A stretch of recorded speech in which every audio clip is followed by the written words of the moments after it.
Most people see salmon as a simple food. Pink flesh, clean packaging, a healthy choice. But what if you could follow a single salmon from the exact moment its life begins to the second it reaches your plate?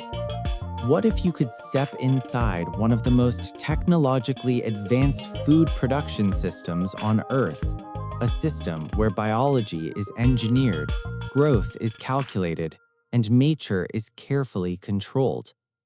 This is not fishing, this is manufacturing. And this is how millions of salmon are produced every year. Before we continue, if you enjoy detailed documentaries that break down how everyday things are really made, take a moment to like this video and subscribe. It helps this channel create more long-form content like this.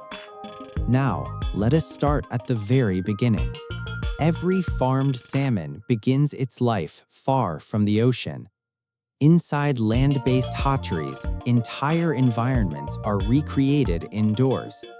Fresh water flows constantly through controlled tanks. Temperature, oxygen levels, and light cycles are monitored around the clock. Here, salmon reproduction is not left to chance. Adult fish, known as broodstock, are selected using strict criteria: health, growth rate, disease resistance, and meat quality. Eggs are fertilized by hand and placed into incubation trays where oxygen-rich water flows continuously over them. At this stage, salmon eggs are extremely fragile. A small change in water quality can mean failure. After several weeks, the eggs hatch into tiny fry, barely visible but already part of a global food system. Currently, in North America, we consume somewhere in the region of 500,000 metric tons of Atlantic salmon every year. But only about 140,000 metric tons of that is actually produced in North America. And the reason for that is that salmon farming in the ocean can only take place at certain latitudes because salmon need a fixed range in water temperature within which they can survive.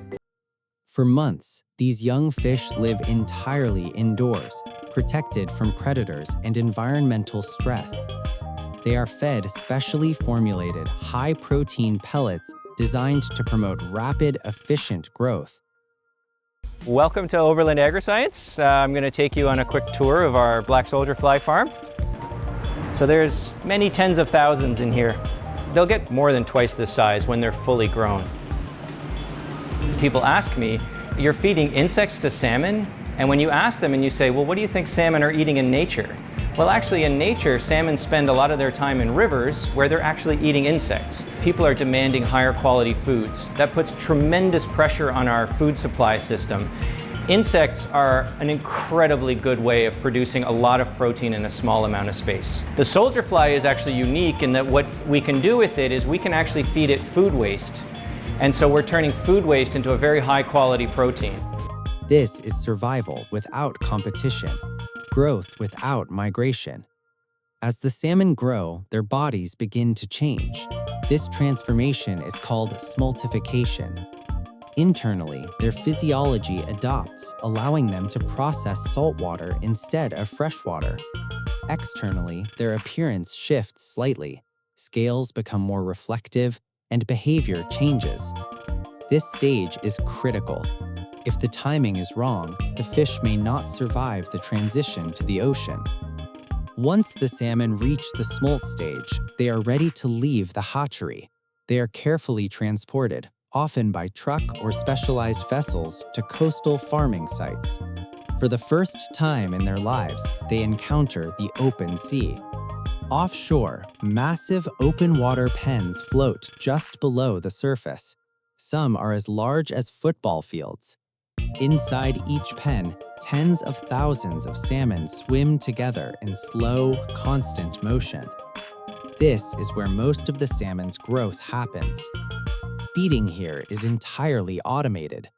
Underwater cameras track fish behavior in real time, movement speed, depth, and feeding response. computer systems analyze this data and release feed only when the fish are actively eating. If the salmon slow down, feeding stops. This precision reduces waste and keeps water quality stable. Over the next 18 to 24 months, the salmon grow from a few ounces to nearly 12 pounds. They do not migrate, they do not hunt. Everything they need arrives on schedule. Growth is not natural here, it is optimized. With scale comes risk. High fish density increases the chance of disease and parasites. Unfortunately, seafood is a lot like agriculture. It's kind of all over the place. What I can say in general is that the vast majority of seafood, whether it's farm raised or wild caught, is healthy.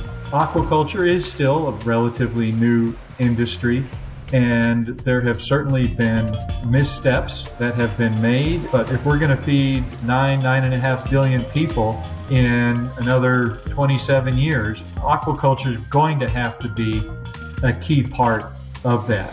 To manage this, salmon farms rely heavily on constant monitoring.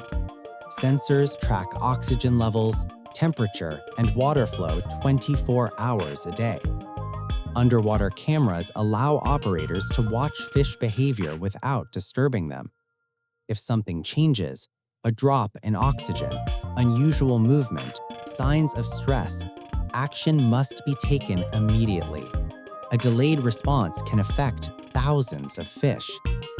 In this system, the ocean becomes data. Every decision is measured. Every variable is controlled. People all over the world don't know what they're eating when they go to the store and they buy fresh Atlantic salmon. These salmon are crammed 100,000 or more in a single cage, submerged just below the surface, and they're fed a steady diet of wild fish, and they live in their own feces. They are attacked by a parasite called sea lice. So we choose to mitigate that by bringing fish farming into an environment where we can fully control it.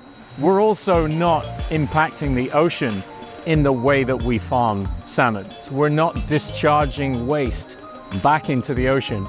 We leave the ocean to itself completely. This is aquaculture at industrial scale. What begins as a single fertilized egg becomes a carefully managed product, raised, monitored, and delivered with precision. And the next time you see salmon on your plate, you will know the journey it took to get there. If you found this documentary insightful, like the video, subscribe for more deep dives into how the world really works, and we will see you in the next one.